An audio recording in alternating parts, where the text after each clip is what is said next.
Hello my dear students, today we will learn about crops, varieties of crops on the basis of season। इसमें हम सबसे पहले खरीफ crops के बारे में पढ़ेंगे। 2 टाइप्स ऑफ वेराइटीज़ होती है, एक तो होती है खरीफ और एक होती है रबी। खरीफ क्रॉप्स के बारे में पढ़ेंगे। Hindi and English medium both students के लिए ये है। खरीफ फसल 3 पॉइंट्स आपको मेनली लर्न करने होते हैं। आपको पहला पॉइंट अगर याद है तो आप दूसरे तीसरे पॉइंट अपने आप लर्न हो जाएगा। बस इतने सी जिसकी खरीफ की एक ही ट्रिक है। खरीफ में कितने अक्षर होते हैं? 3 अक्षर होते हैं। खरीफ। जो पहला पॉइंट जो होता है वो हमें ये बताना होता है कि कौन से सीजन में कौन से मौसम में उस फसल को उगाया जाता है। तो कौन सा? बारिश। कितने अक्षर? 3 अक्षर। तो सोन इन रेनी सीजन मीन्स बारिश के सीजन में इस फसल को उगाया जाता है।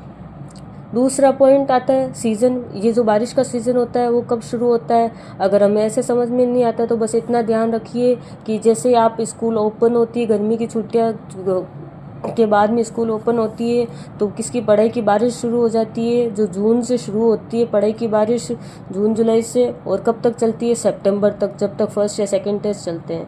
तो बारिश किसकी हुई? पढ़ाई की बारिश हुई। जून से शुरू हुई, सितंबर तक चलती रही।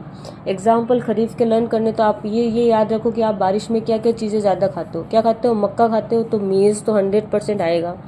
मेज़ के बाद में मूंगफली खाते हो, बारिश का सीज़न आते ही मूंगफली अच्छी लगती है तो मेज़, ग्राउंड नट। उसके बाद में cotton and soybean. Cotton important है एग्जाम्पल, तो आपको याद रखना है कॉटन किसका? कपास। कितने अक्षर है? 3 अक्षर है, तो आप ऐसे भी याद कर सकते हो। कपास में 3 अक्षर है कॉटन, और ये किसके एग्जाम्पल है? खरीफ फसल का। और साथ में ये और क्या आ जाएगा? सोयाबीन।